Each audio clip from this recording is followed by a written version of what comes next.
खुशी इस बात की है कि सरकार के अधीनस्थ जो कलेक्टर जो काम करते थे उनको बाहर का रास्ता दिखाया है। एक ये खुशी है। दूसरी खुशी ये है कि उस मेंबरों का जो फौज जो सरकार ने सेंट्रल गवर्नमेंट ने जो तैयार करी थी वो बाहर का रास्ते दिखा दिया। 3 मेंबर छोड़े हैं। बाकी खुशी इस बात की है कि फैसला फाइनल नहीं हुआ है, अंतरिम फैसला है, क्योंकि आगे भी फैसले में अच्छे उसकी अंदेशा है, वो संभावना है। वक्फ संशोधन कानून को लेकर सुप्रीम कोर्ट के फैसले पर आम मुसलमानों की क्या राय है, ये जानने के लिए हम भोपाल के इतवारा पहुंचे हैं। तमाम जो आम मुसलमान हैं हमारे साथ मौजूद हैं। त्योहारी कमेटी के भी कुछ मेंबर्स हैं, उनसे बात करते हैं। किस तरह से देखते हैं इस फैसले को आप? नहीं, क्या कभी कहीं खुशी और कहीं गम। कहीं आपने खुशी दी है तो कहीं 3 को सर पे थोप के गम दे दिया है। हाँ, सुप्रीम कोर्ट का फैसला है, हम टिप्पणी तो नहीं कर सकते। खुशी किस बात की है? खुशी इस बात की है कि सरकार के अधीनस्थ जो कलेक्टर जो काम करते थे उनको बाहर का रास्ता दिखाया है। एक ये खुशी है। दूसरी खुशी ये है कि उस मेंबरों का जो फौज जो सरकार ने सेंट्रल गवर्नमेंट ने जो तैयार करी थी वो बाहर के रास्ते दिखा दिया। 3 मेंबर छोड़े हैं। बाकी खुशी इस बात की है कि फैसला फाइनल नहीं हुआ है, अंतरिम फैसला है, क्योंकि आगे भी फैसले में अच्छे उसकी अंदेशा है, वो संभावना है। फैसला बनी हुई है अभी भी। किस बात को लेकर अब नाराजगी है आपकी? नाराजगी ये है कि मेरे अंगने में तुम्हारा क्या काम है।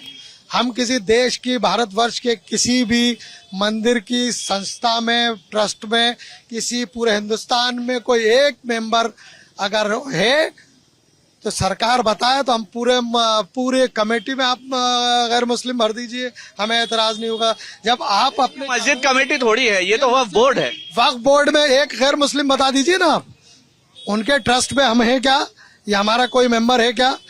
क्या हमारे यहाँ क्या जज नहीं है क्या? हमारे यहाँ रिटायर्ड आईजी, डीआईजी या इंजीनियर, डॉक्टर्स नहीं है क्या? एसडीएम, कलेक्टर सब है हमारे यहाँ समाज में। उनको मेंबर बनाना चाहिए था। तमाम पूरे 1 से लेके 11 तक जो मेंबर मुस्लिम्स होना चाहिए, जो कुरान को पढ़ के समझ के फैसला कर सके। हमें ऐसा आदमी नॉन मुस्लिम नहीं चाहिए जिसको कुरान का, अरबी का, उर्दू का ज्ञान ना हो। हम चाहते हैं कि ऐसी संस्था हो, पाक साफ संस्था हो। सीईओ तो आग्रह किया सुप्रीम कोर्ट ने कि उसमें मुस्लिम रखना चाहिए। सीईओ क्यों, मेंबर क्यों नहीं? देश के 15 जिले अल्पसंख्यक घोषित जिले हैं, जिसमें भोपाल भी शामिल है, लेकिन यहाँ पर मुस्लिम अल्पसंख्यक जिला घोषित है। तो क्या एसपी मुस्लिम है, कलेक्टर मुस्लिम है, एसडीएम मुस्लिम है, सीएमओ क्या मुस्लिम है? तो ये बेकार का सवाल है। लेकिन मेरा ऐसा मानना है कि हमारी संस्था है, पाक साफ बावजूद रहने वालों के उलमाओं की संस्था है, तो इसमें वही बादशाह लोगों को रखा जाए। इसी पे आपत्ति है? बिल्कुल आपत्ति है। क्या मानते हैं इस फैसले को लेकर? देखिए, एक संतुष्टिजनक एक बैलेंस फैसला है कि कुछ चीजें उसमें अच्छी भी हैं और कुछ पॉइंट्स पे हमें अभी भी आपत्ति है। जैसे कि कलेक्टर के हस्तक्षेप बंद किया है, तो एक अच्छा निर्णय है, क्योंकि कहीं ना कहीं सरकारी आदमी होता है और एक आशंका बनी रहती है। जो 5 साल का प्रैक्टिसिंग मुस्लिम वाला प्रावधान था, उस पर रोक लगाई गई है। सीईओ का मुस्लिम होना अनिवार्य है, तो कुछ चीजें अच्छी हैं, मगर कुछ चीजें अभी भी प्रॉब्लम ये है कि 3 सदस्य आखिर क्यों? क्योंकि जो वक्फ बोर्ड है, बेसिकली वक्फ जो है वो एक इस्लामिक रिचुअल है, इस्लामिक प्रथा है, और इस्लामिक प्रथा है। तो उसको बेहतर ढंग से कि उन संपत्तियों का किस तरीके से उपयोग होना चाहिए, वो एक इस्लामिक स्कॉलर या इस्लाम को समझने वाले जितने बेहतर ढंग से उस चीज को चला सकते हैं, किसी और के लिए चलाना मेरे हिसाब से मुश्किल होगा।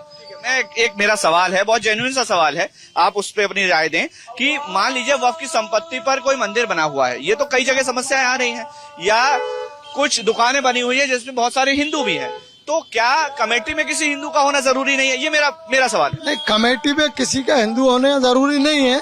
किराएदार है तो किराएदारी जरूरी है उसकी, ना कि नॉन मुस्लिम हो उसमें। लेकिन हिंदू शख्स की या गैर मुस्लिम की भी तो आवाज होनी चाहिए ना उनके बीच में। हमारी आवाज हम लोग बुलंद करने के लिए हमारे तमाम उलमा इकराम बैठे हैं, तमाम देश में तमाम लोग बैठे हुए हैं। गैर मुस्लिमों की क्या आवाज हम उठाते हैं, हम लोग उनके लिए भी बोलते हैं, लेकिन समितियों में एक दूसरे के हस्तक्षेप नहीं करते। हम तो पानी है, हिंदू और मुस्लिम, हम तो पानी, हमें अलग नहीं कर सकता कोई। लेकिन तो फिर कमेटी में क्यों नहीं रखना? कमेटी में क्यों रहा? हमें रखा आपने, पानी है तो फिर क्यों नहीं? रिश्ता है, एक मुल्क के साथ खाते हैं, साथ पियेंगे, साथ रहेंगे, तो क्या दिक्कत है? एक दूसरे की समिति में क्या केंद्र सरकार ने आज तक किसी मुस्लिम को रखा? अगर रखा है तो तमाम मुस्लिम संगठनों में आप सारे गैर मुस्लिम भर दीजिए, हम स्वागत करेंगे। मतलब अगर आपकी कमेटी में अगर आपको किसी नॉन मुस्लिम को रखना है तो फिर आपको हिंदुओं की कमेटी में भी रखना है। बुजुर्गों की संस्था है, इसमें उलमाए दीन उलमाए इकराम की संस्था है, इसमें पाक साहब लोगों की संस्था है, जो देश को लेके चलने वाली संस्था है ना। तो इसमें हम चाहते हैं कि मुस्लिम ही रहें। इस्लाम धर्म कभी भी बांटने का काम नहीं करता। अगर हम बात करें वक्फ की, तो हमारे भोपाल का एग्जाम्पल ले लें कि जो नवाबी शासन काल में संपत्तियां वक्फ की गई, इसमें 2 तरह के वक्फ बनाए गए, एक वक्फ अहले इस्लाम और एक वक्फ अहले हुनूद, है ना। तो जब हम तो ये बांटने वाली बात नहीं कर रहे हैं। फैसले पे रहते हैं, फैसला किस तरह का देखते हैं आप? देखिए, ये संतोषजनक फैसला नहीं, ये संतोषजनक फैसला नहीं है जी। सबसे पहले तो ये है कि आपने चलो कलेक्टर पे रोक लगा दी, ठीक है। दूसरी बात, आपने 3 लोगों को शामिल कर दिया, इसका मतलब ये आपने सर पे तलवार लटका दी हमारे ऊपर, ठीक है ना जी।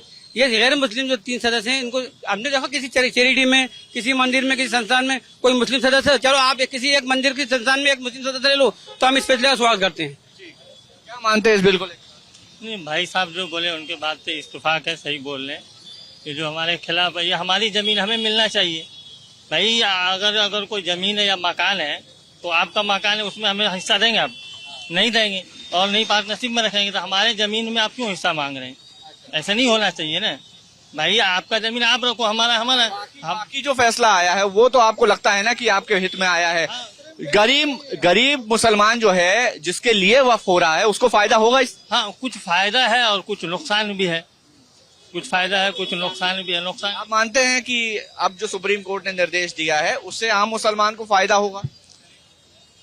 आज आप इस फैसले से आपको गरीब दिख रहा है, वो गरीब को फायदा दिख रहा है। पहले भी वोट था, पहले गरीब कहाँ गया था? पहले भी बात तो गरीबों की उठाना था ना। पहले गरीब कहाँ गया? उसको शिक्षा कहाँ गई? वो गरीब बच्चा बेचारा आज भी वही पंचर की दुकान पे काम कर रहा है, वो कर रहा है, उसको क्यों नहीं देखते हो आप? आज आपका फैसला आ रहा है तो आज आपको गरीब बच्चे दिख रहे हैं, गरीब मुसलमान दिख रहा है, हर चीज दिख रही है। वक्फ मुसलमान का अधिकार है, उसको छीना जा रहा है। आ गई बात समझ में? अधिकारों का हनन हो रहा है, मुसलमान को अधिकारों का हनन कर रहा है बस। अच्छा, इस फैसले संतुष्ट नहीं, संतुष्ट नहीं है। संतुष्ट यह है सुप्रीम कोर्ट ने बोल दिया कि पूरे कानून को असंवैधानिक बताना तो गलत है ना। न्यायालय का हम फैसला करते हैं और उसका स्वीकार करते हैं और उसका वो करते हैं हम। लेकिन ये जो गैर मुस्लिम 3 जने डालना ये गलत है। मुसलमानों की संस्था है, इसमें मुसलमान ही होना चाहिए। तमाम जो लोग हैं उनकी हम राय ले रहे हैं। एक ओवरऑल देखा जाए तो इस फैसले को लेकर के क्या अभी भी अपील की गुंजाइश बची हुई? ये आदरणीय, ये फाइनल नहीं है फैसला, अंतरिम फैसला है, अंतिम फैसला नहीं है। ये अंतिम फैसला आएगा तो ये जो कमियां अभी जो आई हैं इसको दोबारा डायस पे रखकर बहस की जा सकती है। और बहस की जा सकती है। आप क्या कहेंगे इसको लेकर के? स्वागत योग्य मानते हैं? नहीं, स्वागत योग्य नहीं है फैसला, बिल्कुल नहीं है स्वागत। संतोषजनक फैसला है ये तो यही बात होगी कि बेगानी शादी में अब्दुल्ला दीवाना। तमाम आम मुसलमानों की राय हम आपको दिखा रहे हैं। मिली जुली राय है। कुछ लोगों का कहना है कि फैसला संतोषजनक है, कुछ लोगों का कहना है कि अभी भी अपील की गुंजाइश बाकी है, क्योंकि जो 3 सदस्यीय कमेटी की बात हो रही है, जो 3 गैर मुस्लिम रखने की बात हो रही है, वो नहीं होनी चाहिए। तो मिला जुला एक रिस्पॉन्स भोपाल के आम मुसलमानों की तरफ से देखने को मिल रहा है।